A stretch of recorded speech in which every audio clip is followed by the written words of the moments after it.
So as college football fans, this is what we talk about all year. This is the number one subject on everybody's mind that gets talked about and projected and predicted every day, the entire calendar. And then we finally get here, and here we go. We are just minutes away from kickoff at the Peach Bowl with LSU taking on Oklahoma in one national semifinal, followed by Clemson and Ohio State in the other national semifinal out west in the Fiesta Bowl. We got Jason Ray on the line from Last Word on College Football to help us discuss LSU and Oklahoma in particular. This is Mark Rogers TV, the voice of college football, where you dive into hardcore analysis of college football each and every day, all year round, and we will be monitoring the live chat. If you've got any comments or questions, we'll lead you right up near kickoff. Jason, how are you doing today?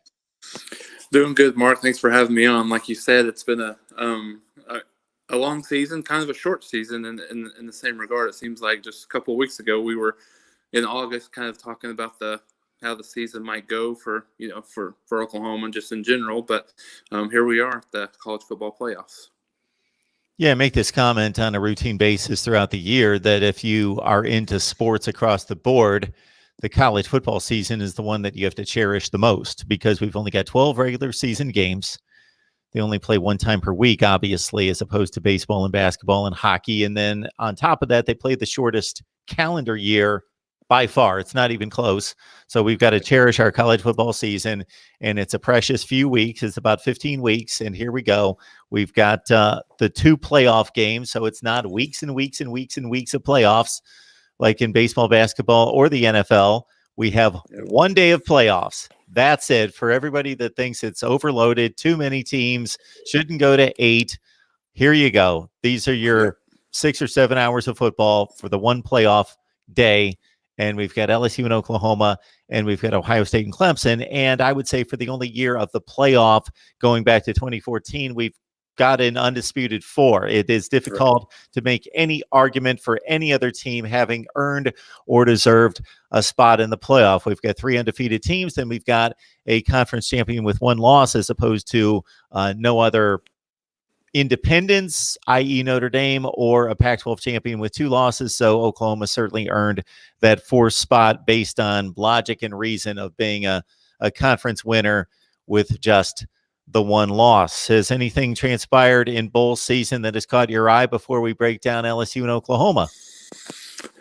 Well, I think today, and one of the things that's always big, and, whether it's a bowl game or a playoff game or just a regular season, turnovers are certainly a big equalizer, especially when it comes to, teams that are, maybe a little bit better than the other team on paper. We've seen a lot of turnovers, just today in the Penn State-Memphis game. That's now, I think, 53-39. It's a slugfest here. So there were some turnovers early in that game that kind of, moved the needle a little bit more Penn State side. And it's really been back and forth, here in the later part of the game. And then, with Notre Dame and Iowa State, I think at least, it got away from Iowa State a little bit late. I think the final was maybe 33-9 or something, 30-9. But I think turnovers are always a big equalizer in these games, especially when teams have been off, 2 to 3 weeks. It's usually a little bit, the offense is typically the side of the ball that takes a little bit to get going again. So, especially with LSU and Oklahoma, how both offenses have been so good this year. It'll be interesting to see which of those 2 teams is able to, kind of pick up where they left off in the later part of the regular season. Before we dive into the 2 games that matter in the college football playoffs today, obviously, that point toward a championship, the rest of them scale between exhibition on one end of the spectrum that some people would argue, hey, these are just exhibition games. And then on the other end of the spectrum that they're important, they're postseason games, they're bowl games, Cotton Bowl, Sugar Bowl, Orange Bowl, whatever you name the bowl game. It's an important game. It's a postseason game. I lie somewhere in between, and that's a discussion for another time. But I would love to see some better structure given to the bowls, because basically we've got conferences with affiliation to bowl games, and they work independently. If they were worked together, we might get a few better matchups. And the ones that I point to last year would be Central Florida ended up playing LSU in the Peach Bowl. It was a decent game. It was a really good game, high-scoring game. LSU won by 1 score. Michigan played Florida for the 3rd time in 3 years in a bowl game. Now, who would not have wanted to see UCF play Florida? Right. And seen Michigan and LSU, which those two blue bloods, great programs, all-time programs, they have never stepped on the same field together. Michigan and LSU would have been a great game. Yeah. So instead of seeing Michigan and Florida play it for a 3rd time since January of 2016, it was January of 2018. And in the span of 2 calendar years, Michigan and Florida played 3 times. And then, again, Central Florida could have been playing Florida. That would have been a whole lot of fun for fans down in Florida to debate. At the same time, it was pretty easy to see that Auburn was going to be a mismatch for Purdue, and Wisconsin and Miami played 2 consecutive years in the Orange and the Pinstripe Bowl. You could have flipped them, and you had Wisconsin go down and play Auburn. That would have been a much more competitive game, and have Purdue play Miami. Instead, Wisconsin beat Miami by 32, and Auburn beat Purdue by like 807. So, and then this year, what we have is we've got a Virginia team that's barely cracking the top 25 playing Florida in the Orange Bowl. And we had Iowa State 7-5 taking on a 10-2 Notre Dame team. Flip those two because Notre Dame is affiliated with the ACC. Send a 10-2 Notre Dame team to play a 10-2 Florida team, and Iowa State to play Virginia in this Camping World Bowl. And maybe it would have not have been 33-9. My spiel for the day. Yeah, no, I'm absolutely with you. I mean, even if you wanted to flip the games today, just thinking about, this Penn State Memphis game it's competitive. I mean, it's a 14-point game, but at the same time, I mean, I think, from a national perspective, I mean, more people would like to see, maybe a Penn State Notre Dame game, and then a Memphis Iowa State game, or something to that effect. I think they've got to do, to your point exactly, couldn't agree more. They've got to do a little bit better job in making those matchups as good as we would expect at the end of the year, especially because to your point about the best regular season of any sports that's out there, having that available. I think some matchups are very intriguing. Like to me last night, one of the best matchups of the bowl season, that kind of is under the radar a little bit, is Washington State and Air Force. Just in terms of how drastically different those two programs are, specifically offensively. So if we are able to see a little bit more of that in the future, I think that will make the bowl season a little bit more meaningful, because especially when you have Power 5 teams against Group of 5 teams, the mindset of these teams are so. It's so interesting. It's so hard to predict. I mean, I think I saw, we talked a little bit about led with the Sugar Bowl. I talked a little bit about the Sugar Bowl with Baylor and Georgia. I think I read something this morning that Georgia has something about 9 to 10 players that are not going to play just because of, draftings and, just holding out and, getting ready for the draft and things like that. So, Is a team like Georgia, much like they were last year, do they have any interest in playing in that game as a team, or is it one of those? Are they in the mode of playoff or bust, where they don't, really? They're just kind of going through the motions of being in that bowl game, not really excited about playing a Baylor team. I think those things are, from a dynamic perspective, are always really interesting when you kind of look in outside of the bowl matchups. I tend to think Georgia, along with a few other programs we could easily name across the nation, are playoff or bust. But at the same time, I'm not going to let them off the hook. If they lose this game, Baylor should be ranked much higher. I'm going to consider them a better team for 2019. Do I necessarily think up in my head somewhere that they're a better team, Baylor talent-wise, than Georgia? No, but they earned the respect to be called a better team, a higher-ranked team, better record, beat them on the field. There should be no excuses. These guys are student athletes. They are given a scholarship. They have earned a scholarship to go out there and play whatever games are scheduled, and that's the game that's scheduled. But incentive changes and is different for each individual. Yep. And that's the way it is. In regards to the matchups, they say that matchups make boxing matches. To your point, that Washington State Air Force game, I didn't get a chance to see much of it. I was watching the other games and then had some personal stuff last night and didn't. I DVR'd the game. Who knows if I'll ever get to it, but I'm just a DVR freak that thinks I'm going to watch every college football game in the world, and then I watch about 4% of the ones I DVR. But Washington State threw the ball 42 times, and they ran it 8, and Air Force ran it 56 and threw it 12. You're the number one pass offense in the country in terms of total yardage. Washington State taking on a top 3 rushing offense in Air Force, and the Falcons should finish in the top 25. They had a great season. They finished 11-2 and won that game over Washington State. So kudos to them. I think anytime any of the academies accomplish anything, I am the first one on board with congratulating them, because they have so much more important tasks and assignments to deal with than playing college football. And then they're still able to compete at that level. I think that's just phenomenal. Cheryl, thank you so much. Mark, the best voice of college football YouTubers. Thank you so much. We got regular people on here. Mickey's on here, Jay Jobs and BW, and we'll get to your comments and questions here in just a second.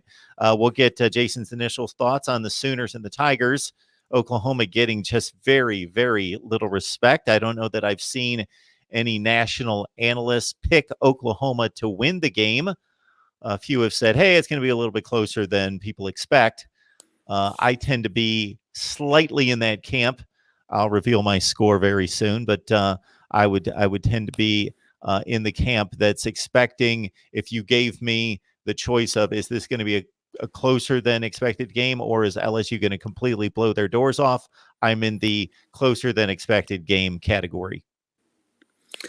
Yeah, I think that's really been the the consistent theme for this game from the moment that it was announced that Oklahoma would be playing LSU until right now. It's certainly, and I think the lack of respect is the thing that I think that Oklahoma is really taking. They've taken that from the beginning of the since the end of the Big 12 championship game up until now the latest moments. They don't feel like that they're, and even Riley and a lot of players over the last couple of days have come out and said that the disrespect, no one really feels like they should be in the game. A lot of people, media, even listening to the halftime shows, a lot of folks, and I heard something that Burrow should be careful not to take very many hits in this game, so he's ready for New Orleans in a couple of weeks. And then I've heard some commentary around, Edwards-Helaire should, he should sit just to rest his hamstring for next week. So I think, I think what you'll see is a extremely fired up Oklahoma team, extremely motivated Oklahoma team, ready to play this game. I think just a couple of things early on will just kind of be indicative to me on how well they're ready to play. I think on both sides of the ball. I think one thing that'll be interesting is how do both teams handle the moment early on. LSU's never been to the college football playoffs. This is the first year that they've been there since the inception of the playoffs. How do they handle it the first time kind of being on that stage? They're certainly, it's a program that's used to obviously big games. They're used to being in national championship games, but it has been a while. So how do they handle that moment? I think they have, it's kind of interesting. They really went out of their way, through media days to sort of kind of talk, kind of disrespect some of the OU players. I think Oklahoma players, I think one of the Patrick Queen, the linebacker, kind of mentioned that the running backs are average, the offensive line is average, and then you saw Jamar Chase kind of talk about the secondary for Oklahoma being slow. So I think if you put any stock at the bulletin board material and things like that, I think Oklahoma certainly has enough has enough motivation, as if they wouldn't be motivated already. They've got a ton of motivation into this game. Having going 0-3 in the playoffs, never won a playoff game. how does Oklahoma react early is going to be big. They can't come from they can't get behind early. We talked about the fact that Alabama was up 21-0 really before Oklahoma could blink last year. If they get down early, they don't. We've discussed this as well. They don't necessarily have the team that's set that's really in the same position that they were the last couple of years to come back or even win a high-scoring game. So I think Oklahoma has to play it close to the vest early in terms of making sure that they're not they don't get behind early, at least definitely by not by more than a score or two. So Jay Jobs, I believe he posts his college football playoff scores after on every live stream. I haven't checked, but I'm guessing that they're the same scores every time. So he likes Clemson by 11 and LSU by 22, and then LSU to win the national championship.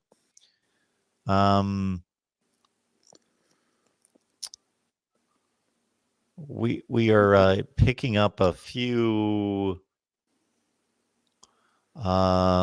tidbits of something that may have tragically transpired here recently concerning Joe Brady's family, which would be horrific.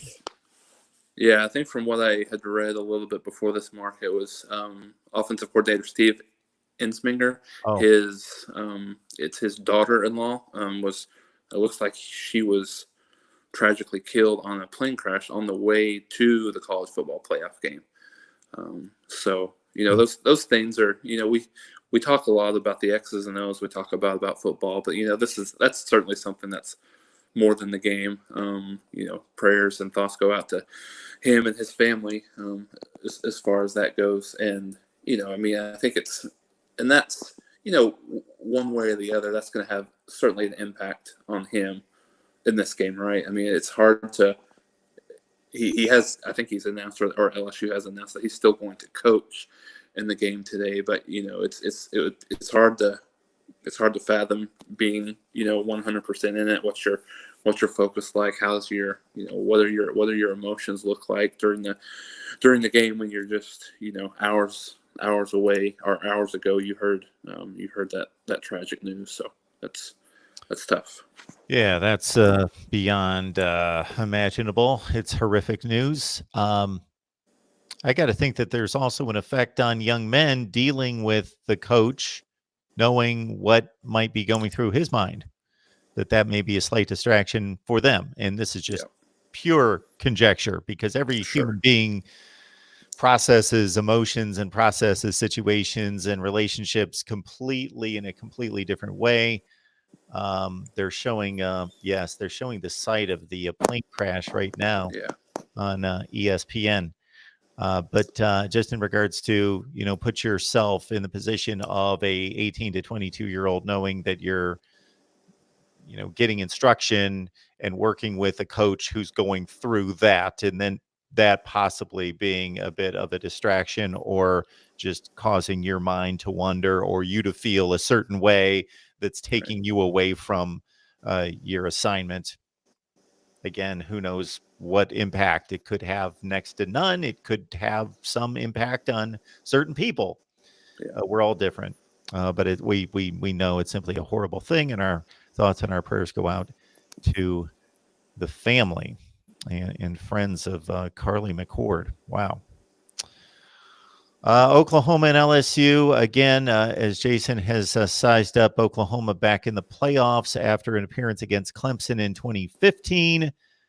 They were back, of course, against Georgia, acquitted themselves extremely well in that game, going to overtime against a team that probably should have won the national championship the next week. And then, of course, Oklahoma and Alabama. Did that game get to 28-0? I know it was. I believe it. Yeah, it did. It did go to 28-0. I was actually looking at that a little bit earlier this morning just to kind of see if I could remember. And yeah, it did go to 28-0 at one point. So I think if you want to, put a little solace in the fact for Oklahoma that they were down by 28 and then they cut it to 11 late in the game. They you did you did see them come back. And Oklahoma's one of those teams, they haven't been blown out, under Riley or over the last 5 years. I think they haven't lost by more than 14 points in the last 5 years. So I think that also kind of speaks to the fact that they can't playing from behind against this team is probably about the same as it was last year. I think both offenses are pretty comparable. Alabama 2018 versus LSU 2019,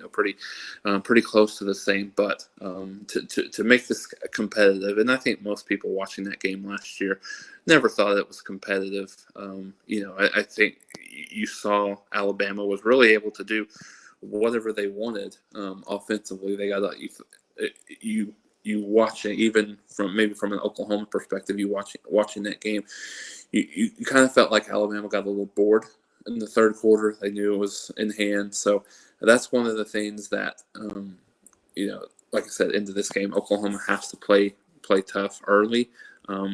If there's a storm to weather that storm early, and stay in the game and make it a fourth quarter game. That's what I couldn't necessarily figure out, because Alabama did jump out 28-0, and they were just the physically dominating team, obviously. But then in the second half, Oklahoma, by any measurement, won the second half. But did they win it because they truly figured things out? Or did they win it because Alabama got bored and put it on cruise control? You just don't know. You don't think that would happen during a playoff game, but up 28-0, it's certainly human nature to back off a little bit, and for the coaching staff to be a little bit conservative, look at the clock, and just try to get home with a win. The game was not, if it was at all interesting in the second half, it was not when it was 38-27, because Oklahoma scored with like 10 seconds left in the game to make it 38-27. I specifically remember that, having picked Alabama to cover the spread, and Oklahoma had to score with 10 seconds left in the game. But it was the score before that, when it got cut to 11 at 31-20 before Alabama scored again, that was the only time in the game that it was, okay, boom, 31-20, and there might have been like 4 or 5 minutes left, and it was like, okay, this is possible. This could happen. And if they would have scored again, obviously, then it would have been, okay, we got a game on. But it was 31-20, okay, they need to get the ball back quickly and score, but it didn't happen. Alabama went on a long drive, took care of business, 38-20, and then it was all said and done, except for those people that like to put money on the games. And so that was that. Yeah. I mean, I think the thing that you said that was so true last year in that game, and then through the balance of the season, and what Oklahoma hopes can be different, is you mentioned Oklahoma couldn't get a stop, which was true. They when they needed to last year in this game, they couldn't get a stop. And that's at this point, that's been Oklahoma's calling card this year. It's been different. They've been able to get stops. They're 25th in the NCAA in total defense. And I think, Mark, if me and you are on this live stream in August, and we both said that Oklahoma would have a better defense than LSU, and LSU would have statistically a better offense than Oklahoma, I think most people would have probably just laughed us off the screen after. But that's, people laugh me off the screen anyway. But yeah, they certainly would have done it then. But honestly, that's where we're at right now. And a couple of other keys that I think are going to be big for Oklahoma to both stay in this game and potentially have a chance to win late in the game is turnovers and third downs. So I think Oklahoma they've been one of the worst teams in the country in turnover margin. They're 109th nationally in a -7 turnover margin. LSU 17th in the country and +8. That has to change. That has to flip for Oklahoma to have a chance to win this game. I think Oklahoma really needs to win the turnover battle by at least 2 to have a chance to win this game. If they're winning the turnover battle, it means it looks like that they've been able to overcome the the suspensions and the injuries a little bit on defense, and they've forced some turnovers from LSU, which they've not really given up very many. Burrow's only had 6 interceptions on the year. And then when you think about third down, these are it's a little bit of it's a little bit of coach speak. You got to win. You have to win third down, but both of these teams have been so good on third down this year. Oklahoma's 9th in the country, and third down defense in terms of the opponent's percentage of making third downs. LSU's 10th. Offensively, Oklahoma's been 5th in the country in third down conversions. LSU's just right behind them in percentage points at 6th. So I think whoever's able to win third down on both sides of the ball throughout the balance of this game, I think we'll see have a big advantage in terms of going into the fourth quarter. I think that's things like that are always big. Limiting the explosive plays, particularly for Oklahoma, is going to be huge in this game. Oklahoma and LSU are near the top 5 in explosive plays. Plays of over 20 or 30 yards, however you want to define that. LSU is going to score points. There's no doubt about it. Oklahoma's going to score points. There's no doubt about that. But for Oklahoma can't give up a lot of 3-play, 80-yard drives. It's got to be 10 plays. It's got to be 12 plays. They've got to make. That was one of the things that allowed Auburn to be successful against LSU that we had talked about last week was in that 23-20 game. Auburn did a really good job of making LSU go the length of the field. I think they had 500 yards of total offense, but part of that was because Auburn did make them go the length of the field. They didn't give up those big plays. So if you're seeing a lot of 3, 4, 5 play touchdown drives for LSU in the game, that probably speaks to not something that Oklahoma fans would like to see, because they're scoring quickly. It means Oklahoma is consistently kind of either coming from behind or playing from behind and in a position where they don't want to be, which is in a high-scoring game. Yeah, the only number that counts is the number on the scoreboard. Now, all the other numbers we talk about indicate what that number is going to be. But in that particular game, that's the one game we can point to say somebody was successful, not stopping LSU, but they were successful containing them in terms of a score. But if you look at the box scores, Jason alluded to, LSU still amassed over 500 yards of total offense against a really, really good defense. But because Auburn tackled in space, they made them drive the field and chew up time. They also had a red zone stop. They also had a red zone turnover. So they made plays in the red zone. And again, they didn't give up the explosive plays that put points on the board in a hurry. That's the game that Oklahoma is used to playing, but they're a little bit more under control this edition under Jalen Hurts than they have been the last few years. So surprisingly, maybe LSU or Oklahoma wants to keep it not as a 17-14 game, but more under control than even LSU does. And I would be more apt to give Oklahoma a chance if I hadn't seen LSU play as good a defense as I have the last few weeks against not good offenses, but talented offenses. That's the difference. Right. Certainly Texas A&M and Georgia can throw the athletes on the field about as well as anybody in the country, but they just haven't put it together offensively. But LSU was able to really stymie both of those offenses. Yeah, they absolutely were, Mark. And I think what was most impressive specifically against Georgia, Jake Fromm had a lot of receivers that were out in that game, and he was playing with some new receivers, and you could see them struggle a little bit in the passing game against LSU. But I think what was most impressive to me is how they stymied the running game.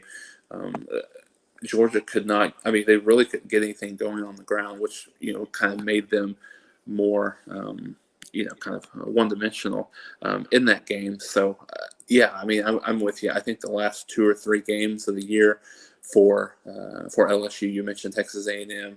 Certainly, they played extremely well in that game. Arkansas, I think, was maybe before that. Arkansas was struggling. Certainly had a really rough year, but yeah, the improvement on defense, I think, is key to why a lot of people think that this LSU team can certainly obviously win this game and then go on to win a national championship. Our guy, Captain Trips, is in the live chat, and he's noting that he says the guy on the right, that would be Jason, has his game face on.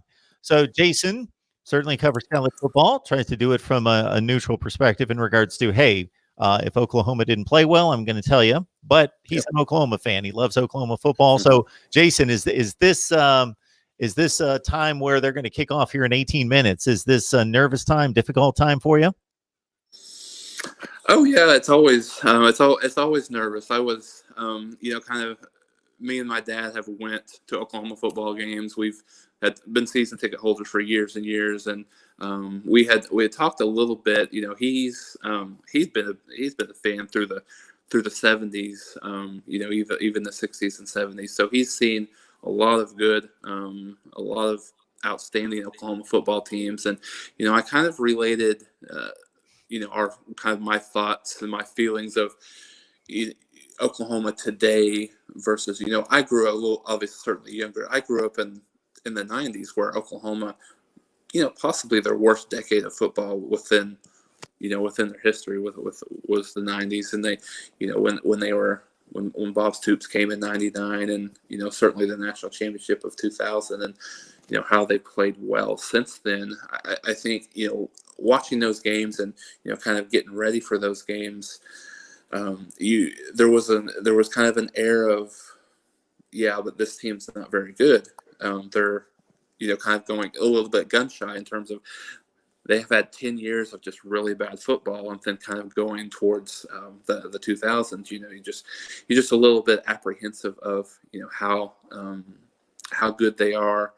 Can they win this game? And, then they kind of, I think the turning point in Oklahoma football in 2000 was that Nebraska game. They won that game against Nebraska. And, you finally felt like, okay, they're here. They're back, so to speak. And you kind of get a little bit of that feeling, here in the playoffs. Oklahoma's 0-3 in the playoffs, and you think that they're ready. They're close. I think they're probably most people would think that they're a bit ahead of schedule. They're probably a year ahead of schedule with everything that they had, missing all four of the five offensive linemen. Your Heisman Trophy #1 draft pick quarterback, the fastest wide receiver perhaps in college football, and to get back to this season. So I think for me at least, it's a nervous excitement. Looking forward to can they just I think just in hopes, and that we always want to see a good game, whether you're, especially if you're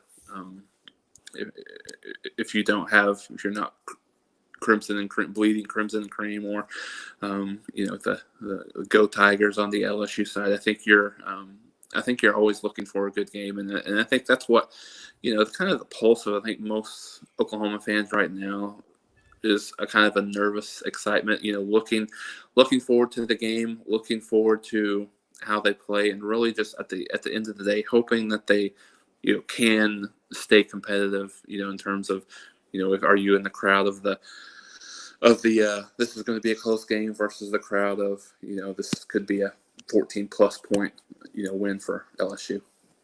Are you one of those folks that believes in conference pride during bowl season?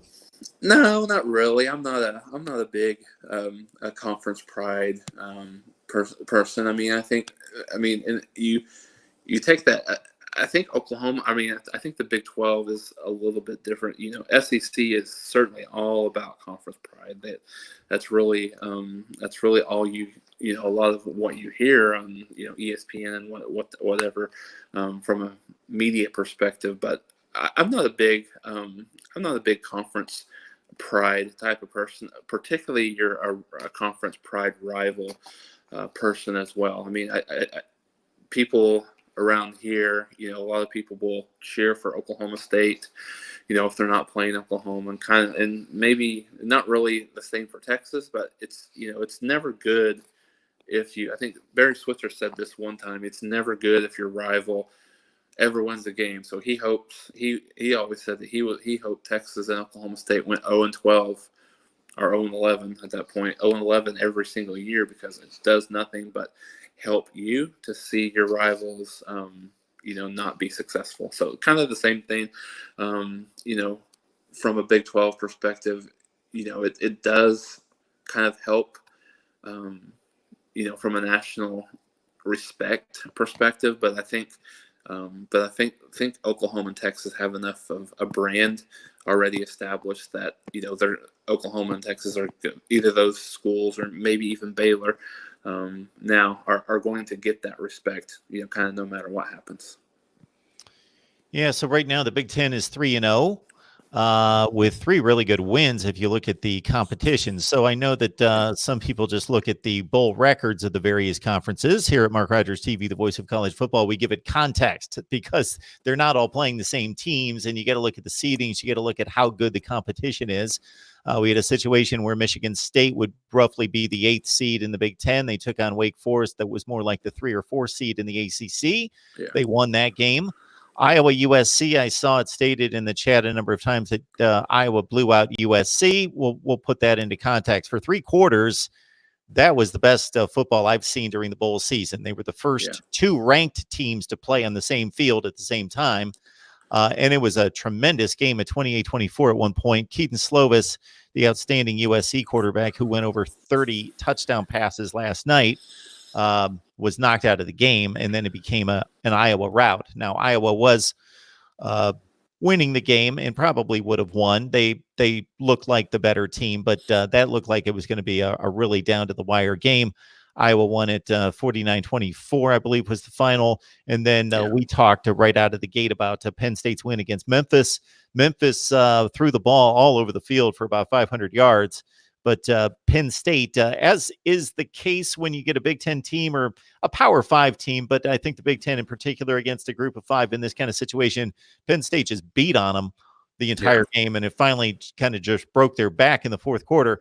Penn State ran for 400 yards in that game.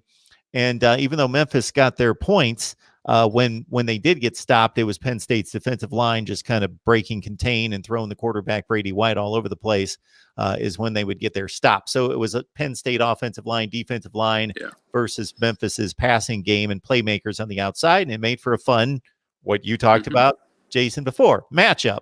And it was a really good game for most of the game until Penn State, again, took care of business like in the last 5 to 10 minutes of the game. So right now we get the Big Ten at 3-0. The Pac-12 taking a few hits. The ACC and 2 conferences in the Big 12 and the SEC just stepped on the field last night. And Texas A&M won a close game, 24-21 over the aforementioned Cowboys of Oklahoma State. Mike Gundy with a good bowl record, but couldn't get the job done last night against A&M. Of course, formerly, circa 2011, Big 12. They showed some highlights the last time those 2 teams got together, and it was Ryan Tannehill and it was Brandon Weeden, the respective quarterbacks in that one. So. Yeah, Mark, I think I think through the balance of the year, you've seen the Big Ten and the SEC clearly the class of college football this year in terms of being the best conferences. To your point, the Big Ten has got off to a really good start, 3-0. Have an opportunity later tonight at an outstanding start if Ohio State can get the job done over Clemson. But yeah, I think you've seen you see a team like those. We talked about this a little bit earlier, Mark, in terms of matchups. A Power 5 team against a group of 5. It's almost a no-win, a no-win situation.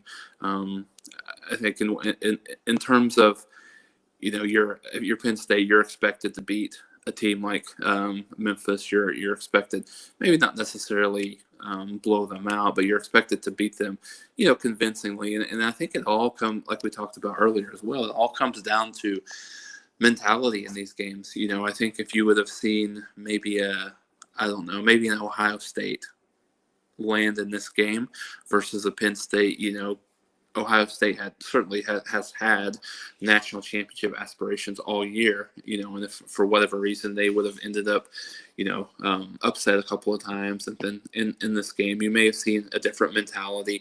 Whereas, Penn State, wouldn't say that they're necessarily happy to be there, but at the same time, they were probably on the outside looking in terms of getting a playoff berth this year. So I think having that matchup there was really good for Penn State. And then I think also you mentioned the Oklahoma State Texas A&M matchup. Oklahoma State got off to a 14-0 lead early in that game and looked like they might sort of cruise to a victory, and then they just kind of fell down. They weren't able to be as successful throwing the football. Drew Brown, certainly with Spencer Sanders out of the game and then Tylan Wallace out as well. That was certainly impactful in the passing game. And, a guy that's been, you'd mentioned about Mike Gundy, probably maybe the best coach, if not him right there with Pat Jones as one of the top 1-2 coaches in Oklahoma State football history. He's getting a lot of over the last year, so he's got a lot of heat here locally. They've been really bad from a recruiting standpoint. I think this year they're in the and don't quote me on this, I think they're probably anywhere from probably 35 to 45 from a national recruiting perspective. They've spent the least amount of money in the Big 12 in terms of from a recruiting budget perspective. And then I think even the athletic director, Mike Holder at Oklahoma State, has even mentioned that he's a little disappointed at how Oklahoma State has been able to recruit both locally and nationally, and in terms of being a contender for the Big 12 and possibly even more through these last few years. So I think that's A&M has stepped up their recruiting on that, so that's a big difference between those two schools that are pretty even in terms of you would think from a staff perspective and from a personnel perspective pretty even, but under Jimbo Fisher, Texas A&M has been able to step up the recruiting and Oklahoma State hasn't. So I think that's the difference, and I think that's the difference that you see from an SEC even to a Big 12 level. You see Oklahoma and Texas recruiting at a pretty high level. Both have top 10 classes, but you're not seeing that across the board in the Big 12, whereas you are seeing that across the board in the sort of the SEC and the Big 10. And I think that kind of points to why the SEC and the Big 10 really have been the top two conferences in college football this year for sure. All right, we're just a few minutes away from kickoff. First national semifinal at the Peach Bowl. Oklahoma, the 4 seed, taking on number 1 LSU. Of course, Oklahoma's fourth trip to the college football playoff. And for LSU, it's trip number 1. And we will see, with Jalen Hurts having faced the LSU Tigers a number of times, and another go with a different uniform on against Heisman Trophy winner Joe Burrow. Jason Ray, what last word on college football? Jason, dare you make a prediction on this one? Have you made a prediction on this one? Yeah, I have, Mark, and I think so. Just quickly, here's how I kind of see this game unfolding. I think Oklahoma's going to play angry. I think they're going to play with a lot of emotion early on. I think you'll see a team that feels like they're very disrespected coming into this game. I think this will be different than last year. I don't think you'll see Oklahoma get down by 21, 28 points early in this game. I think you'll see them competitive. I wouldn't even be surprised to see Oklahoma leading at halftime. But I think what we'll end up seeing in the kind of the third and the fourth quarter is the talent. LSU has better players. At the end of the day, they just do on both sides of the ball. So I think what you'll see maybe in the fourth quarter is the offensive playmakers for LSU just make a few more plays, and I think I'd said 37-31 LSU wins. All right. You can, of course, get my predictions at the Voice of College Football Community, but we're minutes away from kickoff, so here you go. LSU wins this one over Oklahoma 44-31.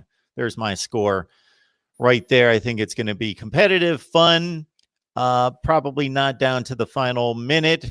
with that score, but in the final 5 to 6 to 8 minutes, still a game in doubt at that point. So I think it should be a rather entertaining game, and I would not be shocked if Oklahoma won. I'll give them about a 25 to 30% chance of winning the game, and I'll say again, LSU takes it 44-31. All right, Jason, hope you enjoy the game. I appreciate you stopping by to certainly provide analysis before kickoff, and the boys are about to hit midfield. The captains of the coin flip, so we will let you partake there. And again, we will talk Oklahoma football very soon. All right, thanks for having me, Mark. Thanks, everybody else.